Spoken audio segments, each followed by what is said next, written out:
Es un placer estar con ustedes para servirles. Siempre es un privilegio visitarles. Carmita no vino porque yo regreso mañana a Miami, pero el jueves salgo para Guatemala y ella me va a acompañar al viaje de Guatemala. Entonces era carretearla mucho que viniera aquí corriendo y regresara y fuera, por eso no está aquí, pero si me dejo llevar por ella ya me había mudado por aquí. Yo no sé qué me le han echado o qué es lo que fue lo que le pasó cuando vino aquí, pero está loca por mudarse para acá. Así que lo que voy a hacer es ver si desde que se acabe el año alquilo algún lugar aquí por un mes y la traigo a ver si por un mes ya se tranquiliza. Aunque me corro el riesgo de que si se está un mes, si se tuvo 2 semanas y está así, imagínense ustedes si se queda un mes. Así que no sé si será riesgoso que la traiga un mes o mejor que no la traiga más para ver si se le quita eso de la cabeza.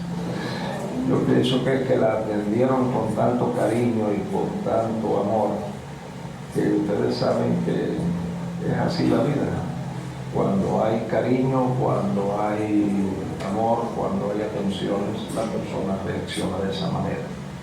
Bien, vamos a tratar hoy un asunto que es uno de los grandes problemas de la sociedad moderna, y son las familias disfuncionales, las empresas con problemas entre la gerencia y la empleomanía.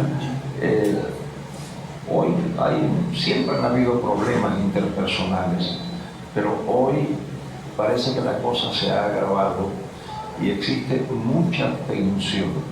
Por ejemplo, el índice de divorcios es altísimo, y en Estados Unidos hace algunos años pues se desarrolló la idea de vivir juntos para probar si debían o no contraer matrimonio, si eran compatibles, y según lo que yo supe, el índice de divorcio entre estas personas que estuvieron 2 años, 3 años viviendo juntos para conocerse, para ver si eran compatibles, y finalmente entendieron que sí, que eran, y contrajeron matrimonio, porque el índice de divorcio entre estas parejas fue superior al índice de divorcio de los que no habían probado antes de contraer matrimonio. Existe mucho problema entre las familias. Yo he tenido que atender a una señora que sus hijos se han desaparecido. Yo la he visitado a ella en el hospital grave y ninguno de los hijos ha estado allí. Una de las hijas le dijo, un día cuando ella fue a la casa de la hija, le dijo, no vuelvas más a esta casa hasta que me pidas perdón. Y la señora se rompía la cabeza pensando de qué le tenía que pedir perdón. Otro hombre tuve que atenderlo porque uno de sus hijos le dijo, en nombre de mi hermano y mío, no tengas más como tus hijos. Existe mucha desunión y muchos problemas. Vamos a tratar de ver si aquí tenemos los elementos de juicio de cómo una relación interpersonal puede ser efectiva, puede ser funcional. Y ustedes tienen la libertad de preguntarme, de estar o no de acuerdo con lo que yo digo. Como yo me dedico a la educación, un principio fundamental en el mundo académico es el derecho a réplica. O sea, cuando en una facultad yo presento una tesis, el derecho a réplica pues permite que se me discuta y que se esté o no de acuerdo, y el mejor argumento es el que gana. El que está más informado o el que tuvo mejor argumento, ese es el que gana. Eso es lo que es verdadera educación. Lo otro es indoctrinación, que te obligan dogmáticamente a aceptar ciertas posiciones. Había un poeta cubano, José Martí, que él decía, el hombre no es verdaderamente libre a menos que sea educado. Y en los regímenes de fuerza y en los que no son de fuerza también, A quien se manipula es a la masa ignorante. A la persona educada, usted la puede encadenar y meterla en un calabozo, pero no la puede controlar. Para controlar a una persona hay que mantenerla ignorante, que sea uno el que se la sabe todas y los demás no se saben nada. Entonces ustedes podrán argumentar en contra de lo que yo voy a decir. Vamos a ver si este aparatito funciona o si yo soy el que sé o no sé manejar. Miren, las relaciones interpersonales, es como se titula lo que vamos a tratar. Las relaciones interpersonales sanas son bilaterales. O sea, no hay una relación que sea correcta desde un punto de vista de salud mental que no sea bilateral. Entre iguales no hay superiores. La diferencia en función no hace diferencia en la dignidad. El portero de un banco no es inferior al gerente de ese banco. Tienen funciones distintas, pero ninguno tiene dignidad diferente. O sea, yo cuando joven, cuando un adolescente, trabajé en la ciudad de La Habana en la casa de un médico. Yo era el que limpiaba la casa. Pero yo nunca hablé con ese médico mirando para abajo. Y nunca hablé con él intimidad. Él era el dueño de la casa, él era médico, yo era el que limpiaba, pero los dos éramos dos seres humanos. O sea, la diferencia en función no hace diferencia en la dignidad de la persona. Las relaciones interpersonales indisolubles son un ideal. Por ejemplo, con el matrimonio dicen que el matrimonio es indisoluble. Bueno, es indisoluble como un ideal. La relación entre un padre y un hijo es indisoluble como un ideal. Lo que hace que esas relaciones interpersonales, que son un ideal, se conviertan en un hecho, es la satisfacción de las obligaciones mutuas. O sea, el matrimonio es indisoluble como un ideal. Lo que lo hace indisoluble es la satisfacción de las obligaciones del esposo hacia la esposa y la esposa hacia el esposo. Las relaciones entre padre e hijo deben de ser indisolubles y son indisolubles como un ideal, pero lo que las convierte en un hecho es la satisfacción de las obligaciones mutuas. Carmita y yo criamos 3 hijos y desde pequeños yo les dije, nunca los voy a botar de la casa. Un padre no bota a un hijo de la casa. Siempre les voy a decir cómo tienen que vivir para que no se tengan que mudar. ¿Ven la diferencia? Les decía yo a ellos. Si un día ellos hubieran violado normas no negociables de la familia, se habrían tenido que mudar. Y si habrían dicho, mira, el pastor votó al hijo, no, el pastor no lo votó, el hijo se mudó. ¿Ven la diferencia? Yo estuve en una casa en Bogotá hace muchos años y visitando a una familia, y la señora de la casa me señaló para la puerta y me enseñó en la puerta, además del llavín, había lo que llaman en algunos lugares un cerrojo, que es una varilla de hierro. Y me dice, mire, y tenía hijos universitarios que estaban allí presentes. Dice, mire, a las 11 de la noche ese cerrojo yo lo paso. Y los que quieren dormir en esta casa tienen que estar del lado acá de la puerta a las 11 de la noche.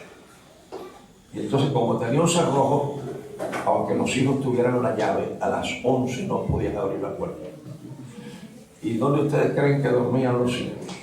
¿En la calle? No, en la casa. ¿Por qué? Ahora, no era una obligación, no era una imponencia, no era ninguna de esas cosas. Es clara la idea, ¿verdad? La satisfacción de las obligaciones. Fíjense, esta es la enseñanza bíblica que respalda todo lo que yo he dicho. Porque cuando uno habla de moral cristiana o de valores cristianos, la fuente de autoridad es la Sagrada Escritura. Y observen cómo dice: ya no hay judío ni griego, no hay esclavo ni libre, no hay varón ni mujer, porque todos vosotros sois uno en Cristo Jesús. Hijos, obedeced en el Señor a vuestros padres, porque esto es justo. Pero observen cómo dice: y vosotros, padres, no provoquéis a ira a vuestros hijos, sino criadlos en disciplina y amonestación del Señor. Hijos, obedeced a vuestros padres. Padres, no provoquéis a ira a vuestros hijos. Quiere decir que los hijos no son propiedad de los padres para decirles a ellos que tienen que hacer lo que a ellos se les antoje. No. Toda orden, toda norma, todo mandamiento de un padre a los hijos tiene que ser racional. Por ejemplo, cuando yo le daba una instrucción a uno de los hijos de lo que debían de hacer, a veces me preguntaban: ¿y por qué, papi? Hay padres que no toleran eso. Y hay padres que dicen: porque yo soy su padre. Y se acabó la historia. Yo nunca les dije eso. Yo siempre les di el criterio que yo usaba, las razones que yo tenía para que ellos hicieran lo que yo les estaba diciendo. Y a veces les decía: ahora, si ustedes tienen una razón mejor que la mía, pues lo hacemos como ustedes dicen. Claro, es imposible, a menos que el padre sea un retrasado mental y el hijo un genio, que el padre no sepa cómo dar instrucciones claras. Pero siempre lo hacíamos así. Por ejemplo, cuando el hijo mayor tenía 11 años, creo que eran 12 años, yo recuerdo haberme sentado en el carro con él para llevarlo a la escuela, y cuando nos sentamos en el carro me dice: papi, fumar es malo, y no me digas lo que le hace al cuerpo, porque ya eso yo lo estudié en la escuela. Dime si es malo, si es pecado. Yo le digo: mira, hijo, fumarse un cigarro no es malo ni tiene ningún problema. Es más, es probable o se supone que cuando usted come carne asada al carbón, que contrae todo el humo, todo el tóxico del humo, está ingiriendo quizás el equivalente de la nicotina y del tóxico que tiene un cigarro. Le dije: un cigarro no creo que sea nada de lo que... Ahora tú sabes que yo no fumo, pero mira, no aceptes ningún cigarro que te den en la escuela tus compañeros, porque a lo mejor no es tabaco lo que te están dando y te corres un riesgo. Ahora, lo malo del cigarro, además del tóxico, es que puedes contraer una adicción al tabaco, y entonces eso inhibe tu libertad, tu autonomía. Ahora fíjate, en la escuela no aceptes ninguno, pero si algún día se te ocurre que quieres probarlo, no aceptes de la escuela. Tú me lo dices a mí, y aunque tú sabes que yo no fumo, vamos a la tienda, compramos un paquete, te enciendes uno y lo pruebas. Jamás me habló del cigarro, jamás yo le encontré olor a tabaco. Parece que nunca ha fumado. Ahora, a lo mejor ustedes me preguntarían: ¿y si un día te hubiera dicho: papi, quiero probar el cigarro, qué habrías hecho? Pues lo que yo le prometí: llevarlo a la tienda, comprar el cigarro y que lo pruebe. Y si te hubiera dicho que le gustó, ¿qué le habrías dicho? Pues muy fácil. Ya sabes una de las cosas que te gustan para cuando tengas 18 años. Pero mientras yo te esté criando, yo soy el que decido lo que te hace daño y lo que no te hace daño. Pero ya sabes, a los 18 años te haces el regalo de un paquete de cigarros. ¿Por qué? Había un educador cubano que decía: ¿qué cosa? Pues que el hombre es la razón y lo demás es el animal. En otras palabras, si uno utiliza lo racional, claro, hay sus excepciones de personas que no entienden ni lo racional ni lo irracional. Ya eso son exageraciones, ¿se dan cuenta? Entonces, el hijo tiene que obedecer al padre siempre que las órdenes del padre no violen la dignidad del hijo. Es claro ese concepto. Nunca un mandamiento que viole la dignidad del hijo está de acuerdo con la disciplina que dice ahí en el Señor. Y va a decir, los padres no pueden provocar a ir a sus hijos. Pónganse que tienen una hijita y un día se aparece la muchachita con el enamoradito de ella. Y es una bala perdida el muchacho. O sea, es un trueno. El muchacho llega con el pelo por aquí, parado así, pintado de esas cosas, la camisa rota, ¿entiendes? Y dice, pero esto es un susto. Pero el padre no debe decirle a la niña delante del muchachito que es su príncipe, Pero muchacha, ¿dónde tú conseguiste este fenómeno? Pero tú eres loco. ¿Dónde tú estabas cuando te enamoraste del fenómeno este? No, eso no se hace. Después que el muchacho se va, se siente, ven acá, mi amor, ¿cómo tú? ¿Entiendes? ¿Por qué?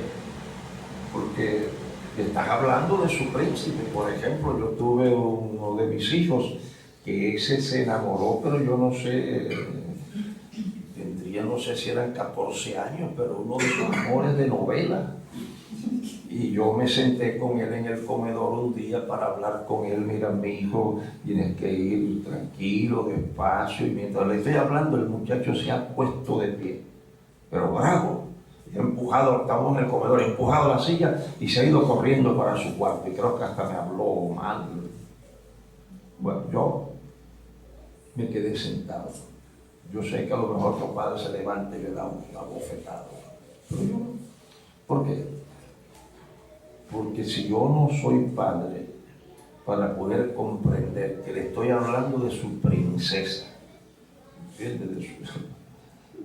Entonces no pasaron 5 minutos sin que él regresara al comedor y viniera por detrás de mí y me abrazara y me dijera, papi, perdóname.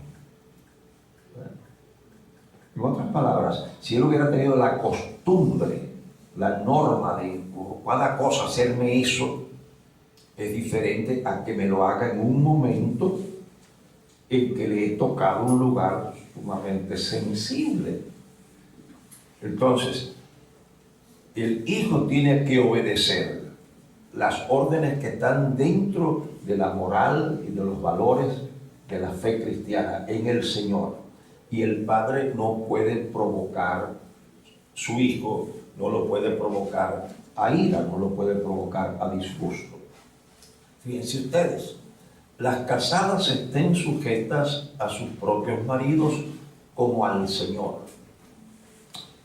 Pero, aquí no tiene pero, aquí dice así también, pero yo voy a quitar el así y voy a poner el pero.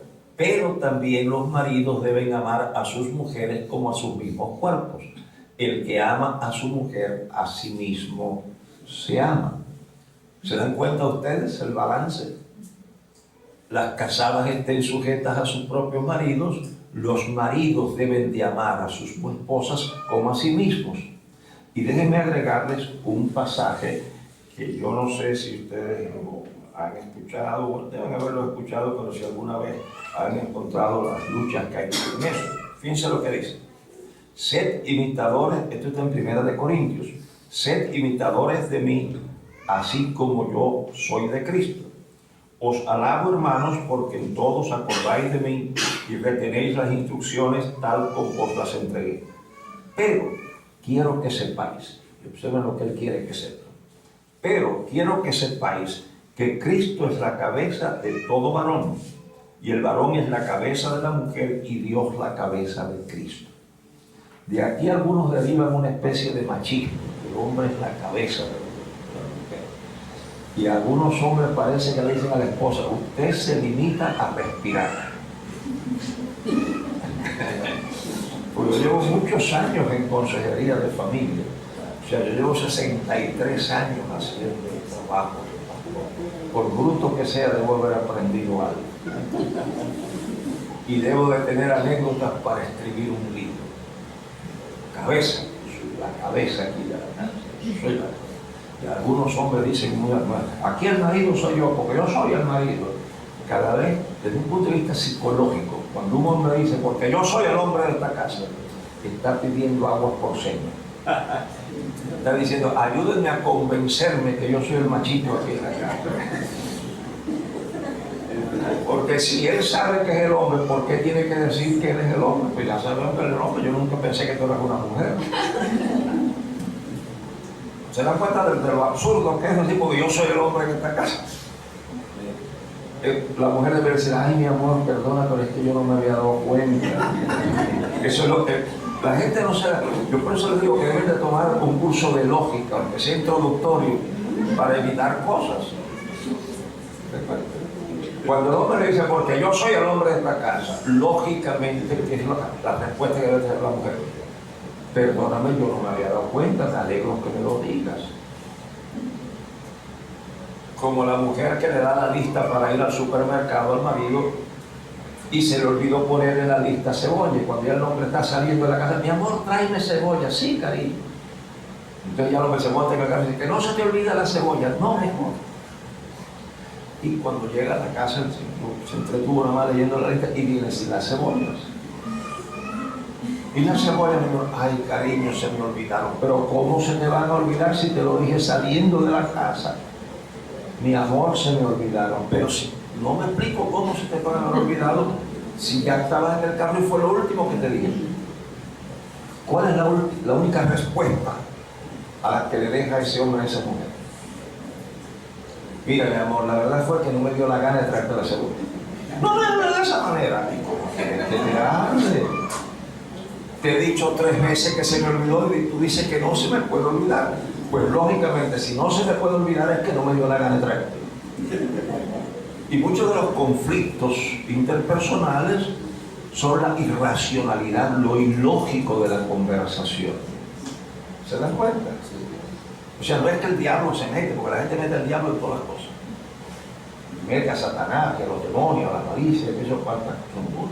A veces el problema se lo buscan en la falta de una comunicación racional, lógica, adecuada. Entonces, fíjense ustedes, ¿qué significa cabeza? En la interpretación bíblica, en la exégesis bíblica, en la hermenéutica bíblica, uno se hace preguntas. Y aquí entonces uno se pregunta, ¿qué significa cabeza? Y uno puede decir que cabeza puede tener uno de 2 significados. Cabeza puede tener el sentido jerárquico, de superioridad, de dignidad, de importancia. O cabeza puede tener un sentido funcional, como un gerente, como el presidente, como el gobernador, como el director. Ahora, ¿cuál de los 2 sentidos tiene aquí? Porque uno no puede ir a la Biblia para imponerle sentidos a la Biblia. Uno tiene que permitir que la Biblia se exprese a sí misma. Entonces tiene que trabajar con las ideas. Si decimos que cabeza aquí tiene que ver con dignidad, con jerarquía, con superioridad, ¿qué problema teológico creamos? Observen cómo dice este pasaje. Quiero que sepáis que Cristo es la cabeza de todo varón, y el varón es la cabeza de la mujer, y Dios la cabeza de Cristo. Si aquí se usa cabeza en el sentido de importancia, de superioridad, entonces Cristo no es Dios. Porque aquí dice que Dios es la cabeza de Cristo. Entonces aquí tiene que usarse en un sentido funcional. Pero el presidente de una nación democrática no es superior a sus ciudadanos. Es sencillamente que los ciudadanos lo han nombrado a que dirija la nación. Y entonces ese hombre representa esa nación frente a las demás naciones. Imagínense ustedes que cualquier gobierno quisiera hacer negocios con México. Si tuviera que consultar a todos los mexicanos, pues no hace negocio. Entonces los mexicanos nombran a una persona que los va a representar. Pero ese no es un mexicano superior de sangre azul. ¿Te das cuenta? Que cuando él se muera, va a morir diferente a los demás. O sea, cuando se muere cualquier mexicano, pues le dicen, los gusanos dicen, métele mano. Este no, este es el presidente, este no se puede tocar. No, chicos, los gusanos le meten mano a los dos porque no. Entonces, cabeza aquí es representante. Significa que el hombre en la sociedad representa a la familia. Pero si el hombre tiene un poco de inteligencia, nunca llegará a conclusiones críticas en forma dictatorial o unilateral. Siempre habrá la consulta y el acuerdo de lo que más conviene a los intereses de la familia. Pero que el resultado de ese diálogo, el que lo presenta a la sociedad o a lo que sea, es el hombre que representa en esa casa. Ahora, para que eso funcione así, tiene que ser una persona segura. Las personas inseguras ni pueden mandar, ni pueden ser mandados. El inseguro, para mandar, para gobernar, tiene que pisotear, para sentir que él está en control de la situación. Y el inseguro en cualquier instrucción ve una amenaza. Entonces, para uno poder dirigir o ser dirigido, tiene que ser una persona que no es insegura, sino que sabe quién es. Ahora, fíjense, tenemos que ir rapidito, ¿no? Entonces, la próxima cosa. Uy, esta cosita parece que se fastidió. ¿Ve? Esas son... Ah, no, perdón. ¿Eh? Ah, se le cayó la cosa a la piel. Sí, bien, se le cayó esta cosa.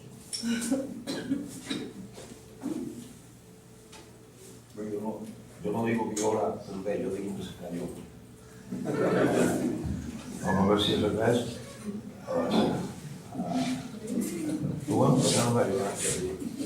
Ahora fíjense, esto sí que es revolucionario en relaciones interpersonales. Esto sí que es revolucionario. La Declaración de los Derechos Humanos, ni ningún gobierno ha hecho algo superior a esto. Fíjense, siervos, y siervos aquí es esclavos. Esclavos, obedeced a vuestros amos terrenales con temor y temblor, con sencillez de vuestro corazón como a Cristo. Algunos al leer esto pueden pensar que la Biblia es un libro esclavista y que respaldaba la esclavitud. No, tienen que situarse en el siglo I. Sublevar a los esclavos, decirle a los esclavos, sublévense y no obedezcan y rebélense, era invitarlos al suicidio en masa.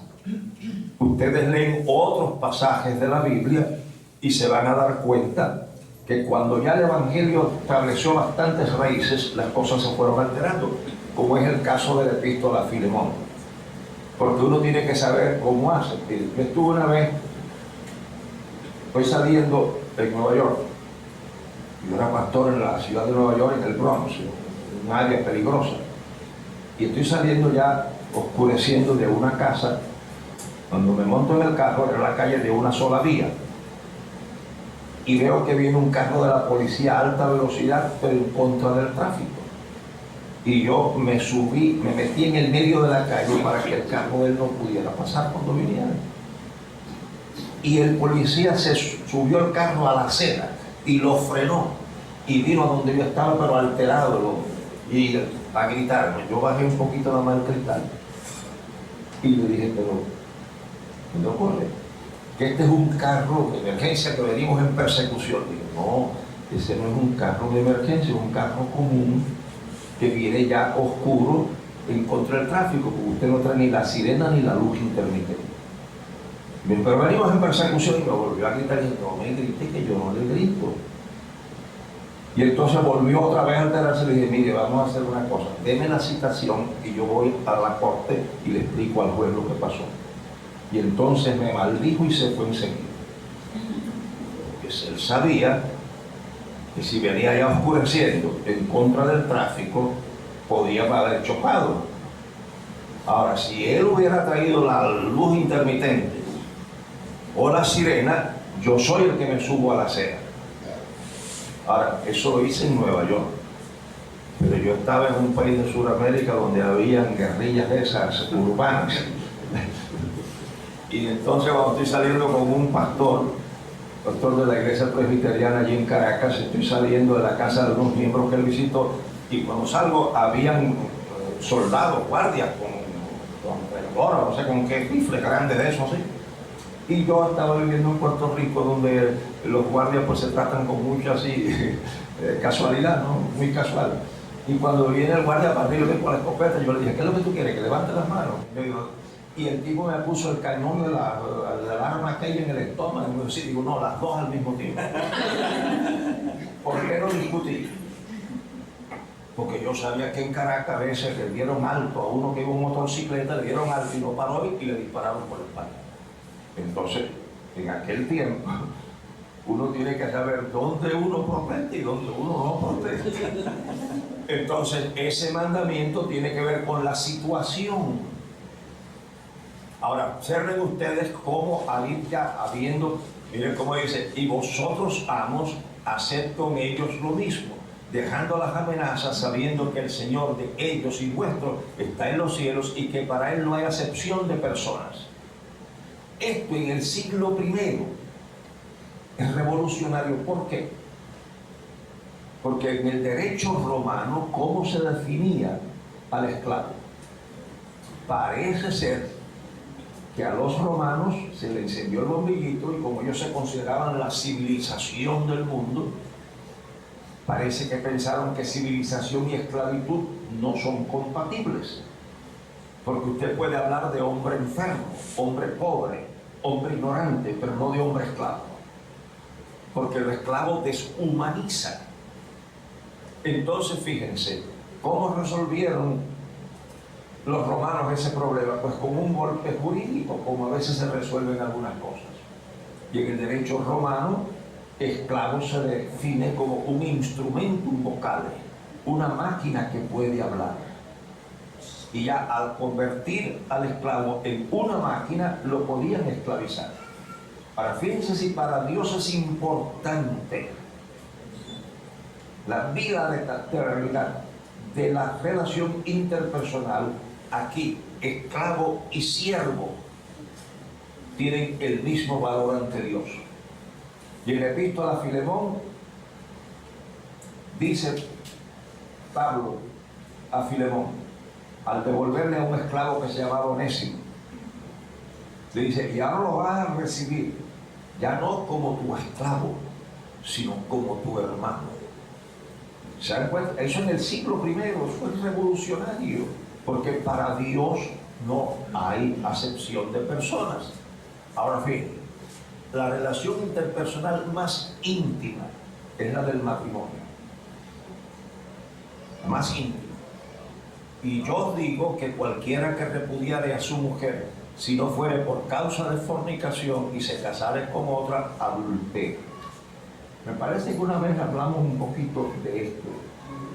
Y los que tuvieron quizás, pero los que no tuvieron, permítanme entonces dar una especie de breve explicación. Esa palabra fornicación ha creado mucho dolor en hombres y mujeres casados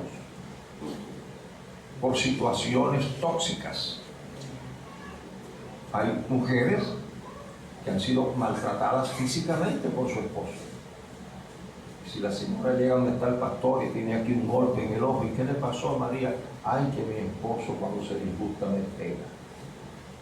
Pero María, y él tiene un amante, él anda fornicando, dice, no, pastor, acuérdense que él es el que preside los caballeros de la iglesia.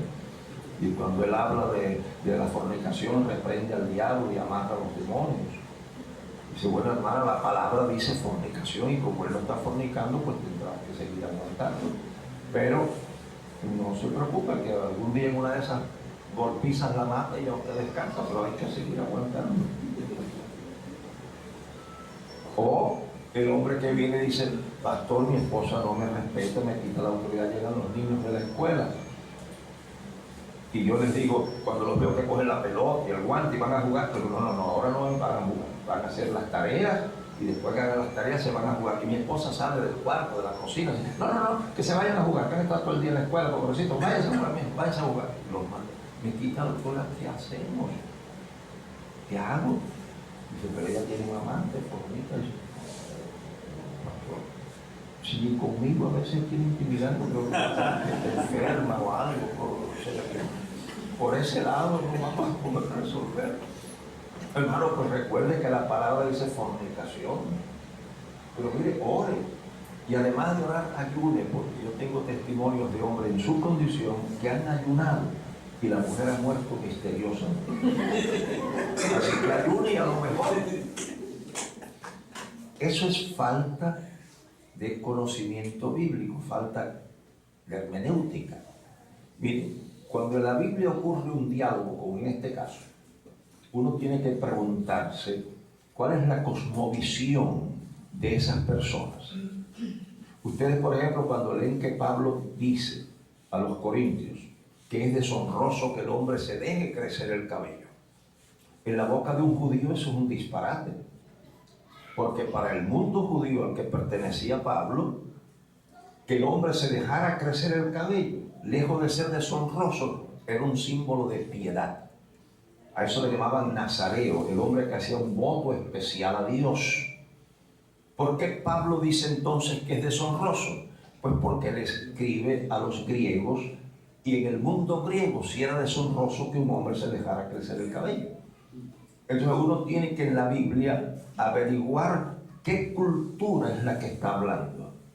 Y en este caso quien hace la pregunta es un judío y quien contesta la pregunta es un judío. Por lo tanto, fornicación hay que entenderla en términos judíos. Y en el mundo judío al que pertenecía Pablo, fornicación tenía dos acepciones. Una acepción era sexual, pero la otra acepción era fidelidad. Por eso es que ustedes en el Antiguo Testamento deben haber leído que Israel fornicó con dioses ajenos. ¿Cómo puede una nación tener relaciones sexuales con un ídolo? Imposible. Ahí significa Israel fue infiel a Dios con dioses ajenos. Entonces, por eso hay una versión, la nueva versión internacional creo que es, que esa versión no usa la palabra fornicación, sino dice, a menos que sea por causa de infidelidad conyugal. Cuando un hombre va al altar con su esposa y dice, y renunciando a todas las demás, ese es el voto sexual. Pero sigue diciendo, prometo amarte, cuidarte, protegerte hasta que la muerte nos separe. Un hombre que no fornique con ninguna mujer por ahí, que no adultere con ninguna mujer, pero maltrata física o emocionalmente a su esposa, a los ojos de Dios está fornicando. Cuando un hombre maltrata físicamente o emocionalmente, usa un lenguaje rudo, ofensivo, humillante con su esposa, aunque no la toque físicamente, a los ojos de Dios es el equivalente de que él se esté acostando con mujeres extrañas. Y entonces la mujer puede romper el vínculo del matrimonio, o a la inversa. Cuando la mujer usa un trato indebido, a los ojos de Dios está fornicando. Al fin, ¿cómo se puede expresar gráficamente todo esto que hemos dicho? De esta manera. Fíjense, esa, vamos a ver si ahora yo sé hablar con sí, estoy aprendiendo, ¿verdad? B, A y B. Puede ser padre, hijo, empleado, empleador, esposo, esposa, cualquier tipo de relación interpersonal es A y B. Esto que está aquí es la mitad de la distancia que separa a A de B. Y este versículo dice, vivid en paz con todos los hombres en lo que dependa de vosotros. Ustedes saben que la Biblia es la palabra de Dios, pero contiene palabras que no son de Dios. Por ejemplo, cuando la serpiente dijo que no moriréis, sino que Dios sabe esto. Eso no lo dijo Dios. Está registrado en la Biblia, pero no lo dijo Dios. Hay cosas que Pablo sostiene que las dice. Hay cosas que las dicen los autores, uno tiene que tener cuidado. Si ese versículo dijera, vivid en paz con todos los hombres, yo no creería que Dios fue el que lo dijo. Yo creería que Pablo fue el que lo dijo. ¿Por qué yo creo que Dios lo dijo? Porque dice, vivid en paz con todos los hombres en lo que dependa de vosotros. Dios nunca diría, vivid en paz con todos los hombres. Porque Dios sabe que hay gente con las que no se puede vivir en paz. No porque uno no quiera, sino porque ellos no quieren. Hay personas que tienen un posgrado en provocación. Que no hay cómo complacerlos. ¿De acuerdo? Como el matrimonio joven, recién casados, y la muchacha no hallaba cómo complacer al marido. Ponía huevitos estrellados por el desayuno. No quiero eso, a mí no me gustan así. Al otro día la pobre muchacha, en lugar de hacer los estrellados, hacía revueltos, le dicen ustedes. La muchacha ya no sabía qué hacer y llamó a la suegra. La mami no hay como complacer a su hija. Le pongo huevitos estrellados, se los pongo el otro día, y mañana tú en el desayuno le pones en un plato huevos estrellados y en otro huevos revueltos y tienes hoja. Ay, qué bueno, mamá, gracias. El otro día huevitos estrellados, huevitos revueltos. Ay, no me gusta. ¿Y por qué mi cielo? Porque los que revolviste los querías fritos y los que freíste los querías revueltos.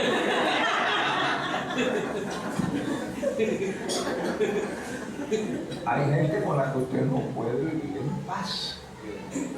Entonces Dios dice, vivid en paz con todos los hombres en lo que dependa de vosotros. Yo estuve no hace mucho en un país y después de la reunión, como se habían tratado algunas cosas, hizo una señora una pregunta acerca del divorcio y eso, y cuando yo le estoy explicando, un hombre intervino, que él me dijo que él predicaba y enseñaba la Biblia, y que era que hacía cosas. Y entonces cuando yo le expliqué esto que estoy diciendo, pero me dijo, no, pues mire, no, porque fíjate, yo conozco una familia que es un matrimonio que 40 años de matrimonio, y 40 años que esa mujer fue maltratada y agredida. Pero ahora el hombre se convirtió. Si ella se hubiera divorciado, ese hombre no se habría salvado. Digo, pero ese no es un método de evangelización. O sea, la mujer aguantó golpes 40 años para salvar esa alma. Digo, ¿dónde está ese versículo, chicos? ¿Dónde está ese versículo de la Biblia? Aguanta golpes 40 años y salvarás esa alma. No, eso no es así. Vivid en paz con todos los hombres en lo que dependa de vosotros. Ahora miren ustedes cómo es que eso se expresa. Miren. Ve, ala para allá. Y entonces A camina para allá. O sea, al alar B hacia allá, crea tensión, una discusión, un problema. Pero A camina en la dirección de B, se calma la cosa.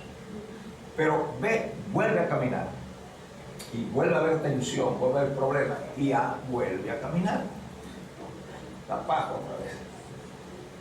Pero B vuelve a caminar y A vuelve a caminar para acá, y la paz. Cuando se llega a ese punto, A tiene solamente dos opciones. Y lo bueno en la Biblia es que no te da 20 opciones para que te vuelvas loco. Son dos, recoge o desparrama. No hay 20 para romperte la cabeza. ¿Cuál hago? La número 8, la 18, la 16, déjame ver entre la 15 y la 14. Pues no, chico, te va a volver loco. Si no recoges, desparrama. Entonces fíjense, una de las opciones que tiene A es pararse en ese punto, y otra de las opciones que tiene A es cruzar ese punto. Cuando A cruza ese punto, el gran problema que tiene, les voy a explicar, el gran problema que tiene es esto. Fíjense, en lógica, la ley de la identidad se expresa diciendo que A es igual a A. En el momento en que esto cruza aquí, empieza un proceso de suicidio, porque hay más de una manera de suicidarse. Una es pegándose un tiro y otra es dejando de ser uno. Y en el momento en que cruza ahí, empieza el proceso de suicidio. Hay gente que dejan de ser, y entonces B y A llevan casados 80 años. Dicen, ¿qué matrimonio es ese? Pero no es que A cruzó este punto y está aquí. Y entonces B no está casado con A, sino B está casado con B. Y por eso hay discusiones. Porque ahora el hombre llama, cariño, ¿qué te parece? Si no cocines, ¿qué te parece? No cocines y vamos a comer a un restaurante. Sí, cariño, sí, mi amor. Entonces cuando el hombre llega a la casa y dice, ¿a qué restaurante vamos? Al que tú quieras, mi amor. Entonces cuando llega al restaurante, ¿qué quieres comer? Lo que tú quieras, mi amor. ¿Y qué te parece? Después que cenemos, ¿te parece bien ir al cine? Si tú quieres, mi amor. ¿Y a cuál cine vamos? Al que tú quieras, mi amor. ¿Y qué película vamos a ver? La que tú escojas, mi amor. Pues, ahí no hay problemas nunca más. Pero eso desde un punto de vista lógico, desde un punto de vista cristiano es más grave, porque la Biblia dice que los injustos no poseerán el reino de los cielos, y lo que Dios condena no es quién hace la injusticia o a quién se la hace, sino lo que Dios condena es la injusticia. Y yo no puedo ser injusto con nadie, pero en nadie estoy incluido yo. Porque si para yo complacerlos a ustedes tengo que hacer algo que es injusto contra mí, a los ojos de Dios yo no estoy haciendo algo justo. A los ojos de Dios yo estoy siendo injusto. En el momento en que un padre, para tener contento al hijo y que no se vaya, es injusto consigo mismo, a los ojos de Dios no está siendo un padre justo, está siendo un hombre injusto. Está al principio, miren ustedes cómo se expresa. Ahí en Corintios dice que los injustos no pueden poseer el reino de los cielos. Estas tres flechitas indican qué es justo y qué no es injusto. Miren, se dan cuenta que esta flecha va de A a B. Aquí A, por ser justa con B, está siendo injusta con ella. En esta flechita se dan cuenta que va todo directo hacia A. A está siendo, B está siendo injusta consigo para que A crea que es justa con ella. Esta flecha que está aquí es lo que expresa justicia en términos cristianos, en términos de la Biblia y en términos morales. Lo justo es una flecha con dos puntas. Nada que sea injusto para A, aunque B se crea que es justo para ella, agrada a Dios que está arriba. Dios, al mirar hacia abajo, quiere saber que todas las cosas se resuelven con A y B, van así y se encuentran en ese punto de aquí. Ay, perdón, ¿qué hice yo ahora? Uy, espérate, muchacho. Menos mal que yo no soy súper precioso, si no creería que se metió algo malo. Bueno, ahora vamos a tener cuidado. Ahora sí no sé yo, ahora fui un momentito, hermano. Ahora sí, me miedo tengo. Entonces, fíjense, A y B, ante Dios, tienen que resolver sus problemas en esa rayita roja. ¿Qué es lo que una persona cristiana? Porque cuando A se para allí, cuando cruzó se suicidó, pero cuando se para en esa lista, en esa línea roja, y dice como un cantito que había cuando yo era muchacho, y yo no camino más, se para ahí. ¿Qué es lo que sucede al ver seguir adelante? Revienta la cuerda, porque esto que está aquí se llama relación.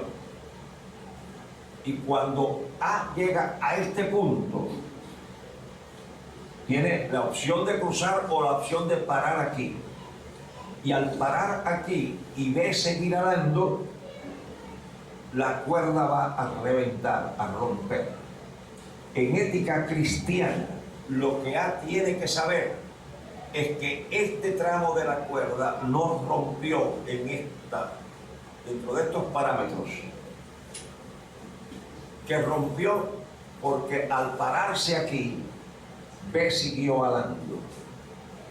Claro, el juez puede darle la razón a B, la iglesia puede dar razón a B y expulsar a ese hombre o a esa mujer. Aquí es donde es importante saber uno exactamente, porque todos los seres humanos no tenemos la misma tolerancia. Y tú no puedes decir que la abuelita tuya aguantó 50 años o que la vecina no aguantó 10, porque tú no eres ni la vecina ni la abuelita. Tú tienes que saber si cuando te paraste aquí es porque llegaste al máximo de tu tolerancia. No importa lo que diga el juez, no importa lo que digan los vecinos, no importa lo que digan los hijos, la familia. Lo que importa es lo que tú sabes que Dios sabe. Eso es lo importante. Porque la paz de una persona no deriva del mundo que les rodea. Por ejemplo, ustedes, si me molestan mucho, no vengo más. Y si en Miami me fastidian, me mudo de Miami. Porque de Miami me puedo mudar. De Carmita me puedo divorciar. Pero de quien no me puedo divorciar se llama Gerardo. Porque si a mí me molestan aquí, no vengo más. Si en la casa de un hijo mío me molestan, pues no voy más a la casa de un hijo mío. Pero de donde yo no me puedo mudar se llama Gerardo. Yo como con Gerardo, viajo con Gerardo, me ducho con Gerardo, duermo con Gerardo. El día que yo pueda dejar a Gerardo en un sitio y irme a otro, a lo mejor yo voy a hacer algunas cosas que no hago ahora. Pero la paz mía deriva no del Gerardo que ustedes conocen, sino del Gerardo que yo conozco. Y ahí es donde viene la paz. Yo tengo que saber si la posición que tomo es moral, si la posición que tomo es justa a los ojos de Dios, aunque la gente no lo entienda. Y entonces en ese punto es que llega la decisión entre aquí y aquí. Y ahora cualquier pregunta, cualquier discusión o cualquier punto en el que yo estoy equivocado y no es como yo lo he presentado.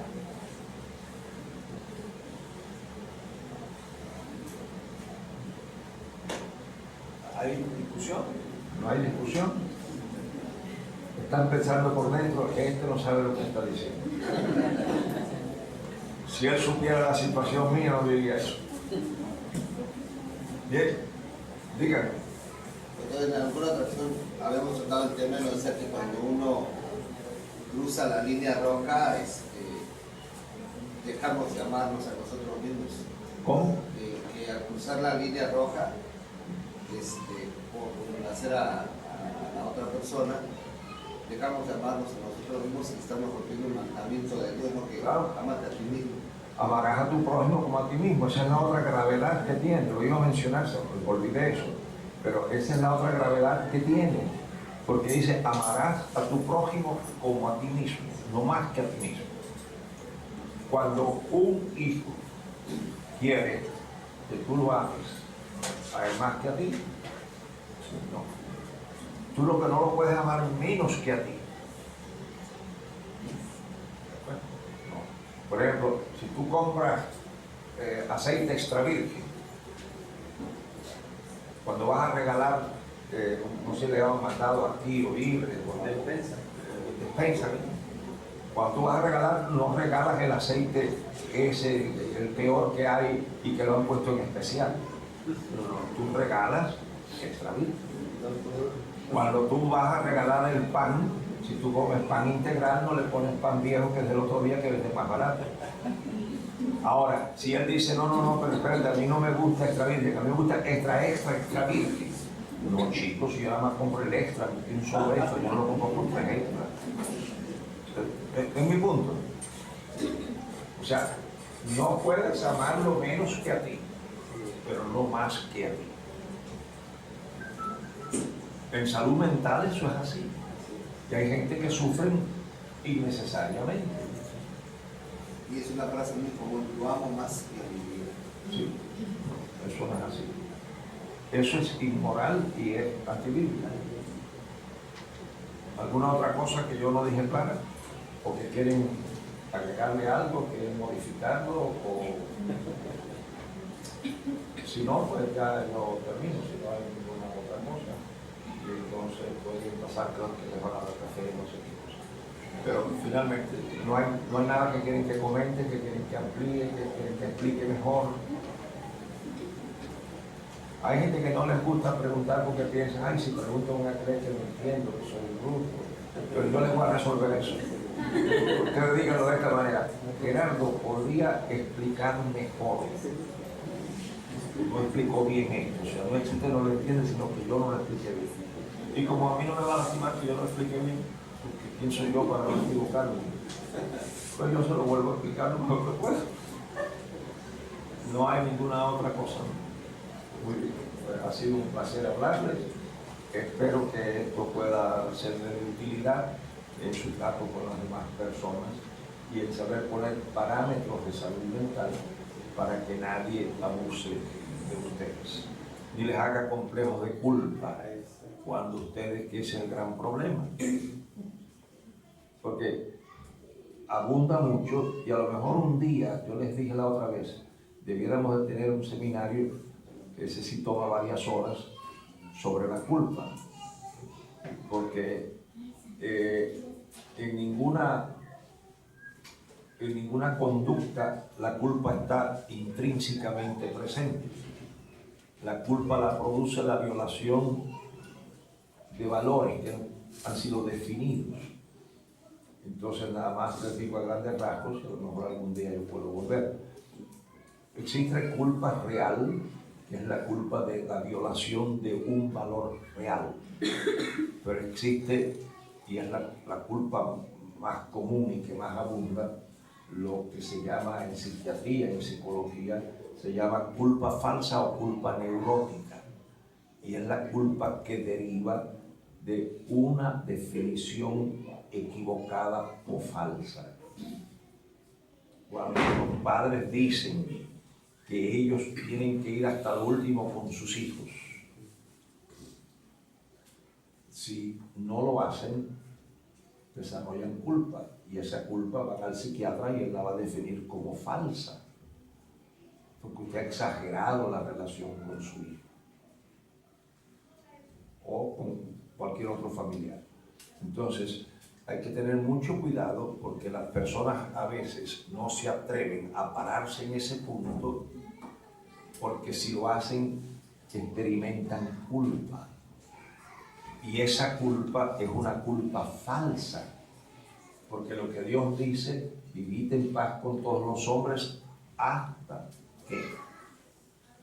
Vivid en paz con todos los hombres en lo que dependa de vosotros. Es decir, hasta que lleguéis al límite de vuestra tolerancia. Si usted cuando llega al límite de la tolerancia rompe la relación y experimenta culpa, esa es culpa falsa, culpa neurótica. Y de esa culpa no lo libra nadie, no hay pastillas para eso, no hay oración para eso. Es claro, ¿verdad? Muy bien, entonces, distinguido.